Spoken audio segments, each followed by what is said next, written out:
नमस्कार, मैं हूँ Shivani. UPSC mains question discussion में आपका स्वागत है। तो चलो हम आज का क्वेश्चन सॉल्व करते हैं। ये एक्चुअली कल दिया हुआ क्वेश्चन है। इसको मैंने आज डिस्कस कर रही हूँ मैं इसको। ये इसी साल की यूपीएससी मेंस का आईआर का क्वेश्चन है। तो हाँ, जैसे कि आप देख रहे हैं, हम आईआर की जो सीरीज़ है उसी के क्वेश्चन डेली सॉल्व कर रहे हैं यहाँ पे, डिस्कस कर रहे हैं। तो चलो फिर हम आज का क्वेश्चन देखते हैं। आज के क्वेश्चन आपने पढ़ा ही होगा, फिर भी मैं यहाँ पे पढ़ती हूँ। Sea is an important component of the cosmos. Discuss in the light of the above statement the role of the IMO means international maritime organization in protecting and enhancing maritime safety and security. ये हमें 250 words में लिखना है। ये 15 marks का question है। तो कैसे लिखना है क्वेश्चन को, पहले हमें इसका इंट्रोडक्शन देना है। कल मैंने इसका अप्रोच बताया था, इंट्रोडक्शन देना है। इंट्रोडक्शन में आप IMO के बारे में भी लिख सकते हैं, जैसे कि मैंने यहाँ पे स्टेटमेंट दी है, इसी के अकॉर्डिंग लिखा है। लेकिन आप IMO के बारे में भी बता सकते हैं, थोड़ा ऊपर एक लाइन में sea occupies 71% of the earth surface within cosmos, and बाद में हम IMO के बारे में भी बता सकते हैं। हालांकि मैंने यहाँ पे IMO के बारे में नहीं लिखा है, लेकिन ये यूनाइटेड नेशन की स्पेशलाइज्ड एजेंसी है, बॉडी है ये। और ये 1948 को फॉर्म हुई थी। जिनेवा कॉन्फ्रेंस जब हुई थी, उसी में इसी का इसको इस्टेब्लिश किया गया था। तो फिर जैसे कि क्वेश्चन की डिमांड ये है कि role of the IMO in protecting and enhancing maritime safety and security. तो मैंने डायरेक्टली यहाँ पे जो बॉडी यहाँ से बॉडी स्टार्ट होती है ना, तो यहाँ पे मैंने ये सब हेडिंग डाली है, role of the IMO protecting environment. तो इसमें मैंने फर्स्ट लिखा है मार्पोल कन्वेंशन। ये IMO का कन्वेंशन है। तो इसमें ये प्रोविज़न है कि prevention of pollution from ships. जो भी शिप्स के लिए शिप से जो भी पोल्यूशन निकलता है तो उसको प्रिवेंट करना है, जैसे कि chemical pollution, sewage and air emissions. तो इसको प्रिवेंट करना है, रोकना है। सेकंड लिखा है मैंने ब्लास्ट वाटर मैनेजमेंट। ये ये IMO का ही एक जो भी शिप का जो भी वाटर होता है, ब्लास्ट वाटर होता है, उसको कैसे डिस्चार्ज करना है सी में, इसका भी कंट्रोल एंड मैनेजमेंट IMO ने इसके अंडर बताया है। तो चलो हम थर्ड वन देखते हैं।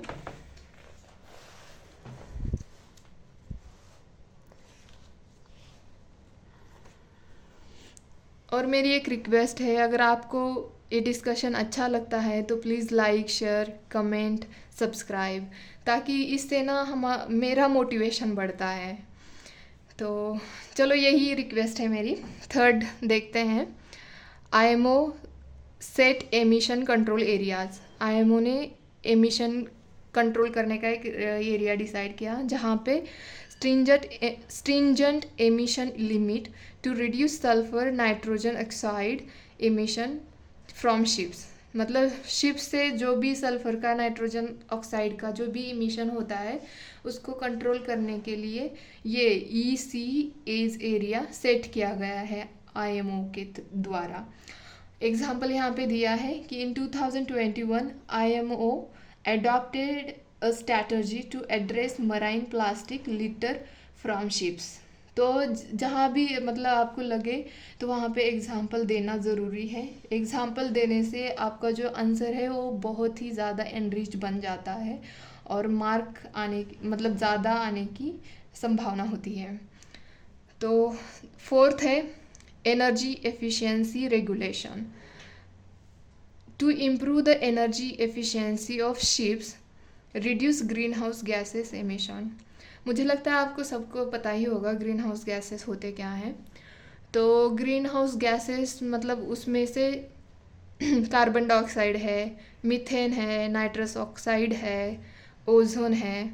ये सब ग्रीन हाउस गैसेस हैं। जो भी इमिशन होता है मतलब इन्हीं ग्रीन हाउस गैसेस का। तो इस मतलब इस ये ना हो, इसीलिए हमें अच्छी वाली एनर्जी यूज़ करनी है। तो यहाँ पे मैंने एग्जांपल दिया है कि कार्बन इंटेंसिटी इंडिकेटर, इसके द्वारा हमें पता चल जाता है कि मतलब कितना इमिशन हो रहा है। तो फिर क्वेश्चन की डिमांड्स के अकॉर्डिंग मैंने यहाँ पे सब हेडिंग डाली है, enhancing maritime safety and security.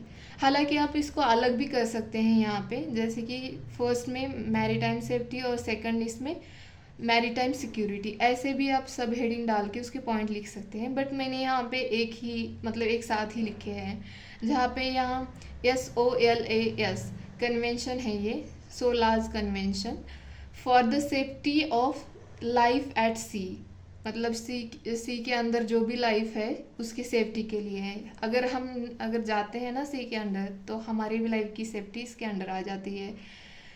तो IMO का है ये कन्वेंशन। तो इसने भी अपने स्टैंडर्ड सेट किए हैं, जैसे कि अगर कोई शिप मतलब लोगों को लेके आती है, मतलब कोई भी हो जो तो उस शिप का कंस्ट्रक्शन, उसके इक्विपमेंट और उसका ऑपरेशन अच्छा होना चाहिए। ये सब इसी कन्वेंशन के अंडर देखा जाता है, ताकि सेफ्टी हो, मतलब लोगों की सेफ्टी रहे। फिर सेकंड है ISPS कोड, ये सिक्योरिटी के लिए है, और जो ये हमने 16 देखा है ये सेफ्टी के लिए है। तो इसीलिए तो मैंने बोला आप अलग करके भी लिख सकते हो, बट मैंने साथ ही लिखा है। Enhance security eight ports and on ships, safeguarding vessels and cargo, मतलब इनके सेफ्टी के लिए, मतलब इनकी सिक्योरिटी इंश्योर करने के लिए, मतलब बढ़ाने के लिए ये ISPS कोड है IMO का। तो हम चलो थर्ड देखते हैं।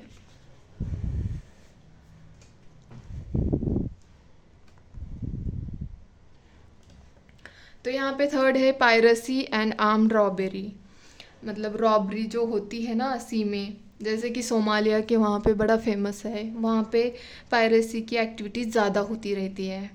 तो इसीलिए भी ये जो एक्टिविटीज़ होती है इसको कॉम्बैट करने के लिए मतलब IMO वर्क करता है। IMO working with United Nations office on drugs and crime, मतलब ये जो UNODC है इसके साथ काम करता है, ताकि वो ये पायरेसी और ये जो आर्म रॉबरी होती है यहाँ पे उसको कॉम्बैट कर सके।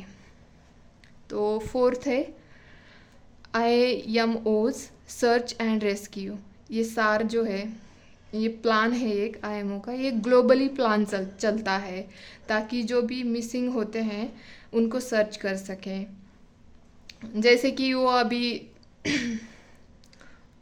क्या बोलते हैं उसको,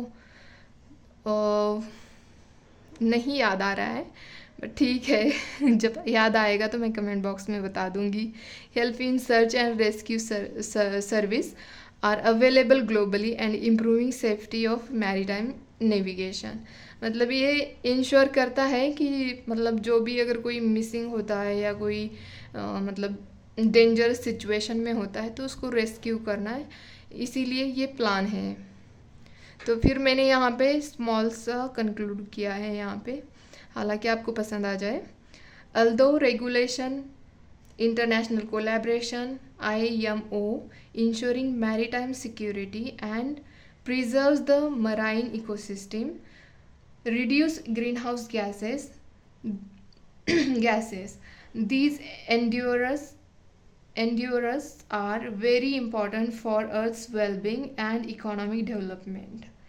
तो जो भी IMO ने आज तक मतलब जो भी रेगुलेशन लाए हैं, कन्वेंशन लाया है, इंटरनेशनल कोलैबोरेशन किए हैं, ताकि मैरीटाइम सिक्योरिटी इंश्योर हो, जो इकोसिस्टम मराइन इकोसिस्टम हो इसको प्रिजर्व करना है, ग्रीन हाउस गैसेस रिड्यूस करने हैं, इसके लिए जो भी रेगुलेशन, कन्वेंशन, इंटरनेशनल कोलैबोरेशन किए हैं IMO ने, वो तो ठीक है।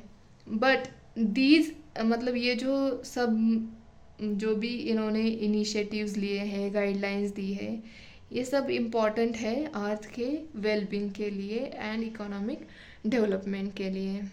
उम्मीद है कि मेरी थोड़ी तबीयत ठीक नहीं है, तो इसीलिए मुझे लगता है कि थोड़ा सा बेटर करना चाहिए था, बट ठीक है। सो धन्यवाद।